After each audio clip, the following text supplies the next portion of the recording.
नमस्कार, पॉलिटिकल पंचायत देख रहे हैं आप। आपके साथ मैं हूं हिंगलाज दान। लोकसभा चुनाव में अब बस कुछ समय बचा है। आज दिल्ली के अंदर अमित शाह क्लस्टर बैठक ले रहे हैं। क्लस्टर बैठक के मायने राजस्थान को मोटे तौर पर 8 क्लस्टर में बांटा गया है। 7 क्लस्टर में 3-3 सीटें हैं और 1 क्लस्टर में 4 सीटें, यानी कि टोटल 25 सीटें 8 क्लस्टर में बांटी गई। और इसी तरह देश के अन्य राज्यों को भी क्लस्टर में बांटा गया है। 3, 4 और 5 सीटें एक क्लस्टर में रखी गई है। हर क्लस्टर पर सीनियर लेवल के लीडर को जिम्मेदारी दी गई है। उनके अंडर में जूनियर लेवल के लीडर्स को जिम्मेदारियां दी जाएगी और पार्टी अभी से हर सीट से 3-3 पॉपुलर नामों का पैनल तैयार कर रही है। अमित शाह, जेपी नड्डा और पीएम मोदी की जोड़ी सीटों पर कैंडिडेट फाइनल करने की तैयारियों में लगी हुई है। जनवरी आखिर और फरवरी मिड तक आते आते मोटे तौर पर कैंडिडेट आला कमान अपनी नजर में फाइनल कर देगा। लिस्टें भले ही बाद में जारी हो। ऐसे में आज चर्चा पश्चिमी राजस्थान की बाड़मेर जैसलमेर लोकसभा सीट की करेंगे कि बाड़मेर जैसलमेर लोकसभा सीट से अगला कैंडिडेट बीजेपी का कौन हो सकता है। इसको लेकर के 4 नामों पर विशेष तौर से चर्चा है, जिसमें पहला नाम केंद्रीय मंत्री और वर्तमान सांसद कैलाश चौधरी का है। कैलाश चौधरी 2019 में सांसद बने पहली बार सांसद बनते ही उन्हें मोदी मंत्रिमंडल में शामिल किया गया था। 2019 से पहले कैलाश चौधरी 2018 में बायतू से विधानसभा चुनाव लड़े जरूर थे, लेकिन हरीश चौधरी के सामने वो चुनाव हार गए थे। कैलाश चौधरी को केंद्रीय मंत्रिमंडल में शामिल करने के पीछे बीजेपी की जो रणनीति थी वो ये थी कि कैलाश चौधरी को राजस्थान के अंदर एक जाट लीडर के तौर पर स्थापित कर सके, क्योंकि जब से मोदी सरकार बनी है राजस्थान में जो मार्शल कौम है उनके लीडर स्टैब्लिश करने की मोदी शाह की जोड़ी ने कोशिश की, जिसमें सबसे पहले राजपूत लीडर के तौर पर राज्यवर्धन राठौड़ और गजेंद्र सिंह शेखावत को आगे बढ़ाया। गजेंद्र सिंह शेखावत अब भी 8 सालों से मोदी की टीम में बने हुए हैं, लगातार खुद को प्रमोट करते हुए जा रहे हैं। और ऐसी संभावना भी है कि जब मोदी 3.0 यानी कि 2024 के चुनाव के बाद जब फिर से प्रधानमंत्री बनेंगे नरेंद्र मोदी, तब गजेंद्र सिंह शेखावत की जो वर्तमान प्रोफाइल है इसको और बड़ा किया जा सकता है। इसके अलावा बड़ी कौमों के तौर पर मेघवाल लीडर के तौर पर पहले निहाल चंद मेघवाल को मंत्री बनाया और उसके बाद में अर्जुन राम मेघवाल को बनाया। और अर्जुन राम मेघवाल लगातार प्रमोट होते जा रहे हैं, कानून मंत्रालय जैसा अहम जिम्मेदारी भी संभाल रहे हैं और अक्सर संसद के भीतर और संसद परिसर में मोदी के पीछे तस्वीरों में हमेशा आते हैं।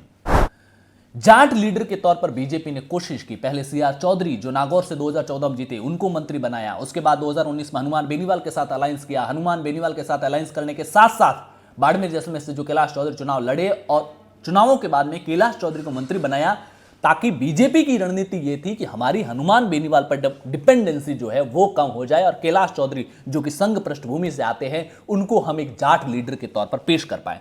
लेकिन 5 सालों में कैलाश चौधरी अपने आप को जाट लीडर के तौर पर स्थापित करने में कामयाब नहीं हो पाए।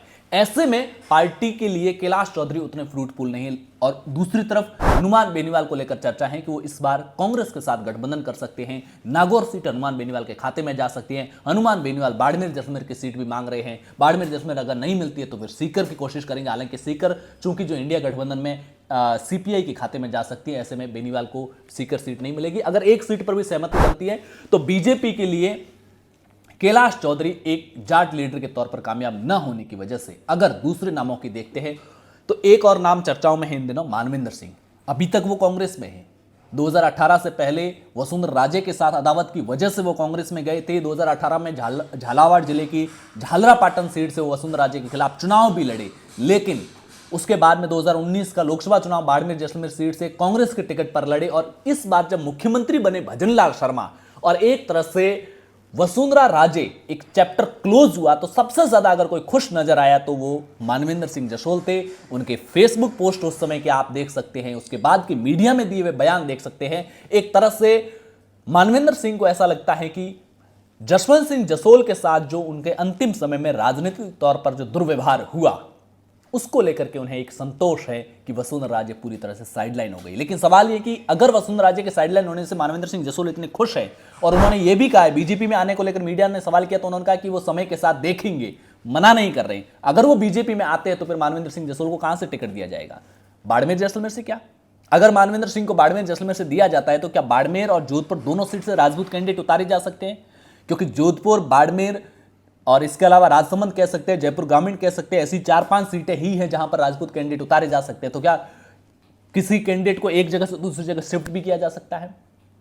इसको लेकर चर्चाएं, क्योंकि मानवेंद्र सिंह जसोल पहले भी दूसरी जगह से चुनाव लड़ चुके हैं। जसवंत सिंह जसोल खुद जोधपुर, चित्तौड़ तमाम जगह से चुनाव लड़ चुके हैं। मानवेंद्र सिंह जसोल के अलावा जो नाम चर्चाओं में है वो है आईपीएस रह चुके सांगाराम जांगिड़ का नाम है। सांगाराम जांगिड़ जो 1985 में आईपीएस बने थे और बाड़मेर जिले से आईपीएस बनने वाले पहले शख्स थे। तमिलनाडु कैडर मिला और तमिलनाडु में 2005-6 में वो चर्चाओं में आए, जिनकी कहानियां, जिनके किस्से दक्षिण भारत के लोग आज भी करते हैं, जब उन्होंने बावरिया गैंग का सफाया किया। बावरिया गैंग, जिसने उस समय जयललिता तमिलनाडु की मुख्यमंत्री थी, और बावरिया गैंग के लोगों ने जयललिता के एआईएडीएमके पार्टी के एक एमएलए थे जिनका नाम था टी सुदर्शन, और एक कांग्रेस के एमएलए थे टीएम नटराजन, इन दोनों की हत्या कर ली थी। जिसके बाद में जयललिता, जो कि आईजी कानून थे उसमें सांगाराम जांगिड़, उनको नेतृत्व में एक टीम बनाई और इस गैंग का पर्दाफाश करने की जिम्मेदारी दी।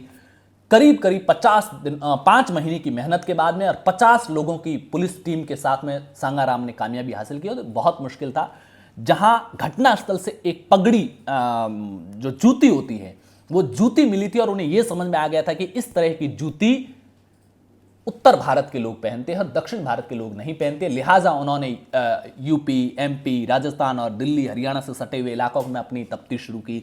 इसके बाद में वहां जो फिंगरप्रिंट मिले, उनके फिंगरप्रिंट के आधार पर तलाशी शुरू की, जांच को आगे बढ़ाया और फिर आगरा जेल में बंद कुछ जो 96 के टाइम में अपराधी बंद थे, उनके फिंगरप्रिंट से मैच किया और उस आधार पर उन्होंने आखिर में पर्दाफाश किया था और भरतपुर का ओम बावरिया, जो इस गैंग का सरगना था, उसको पकड़ा था।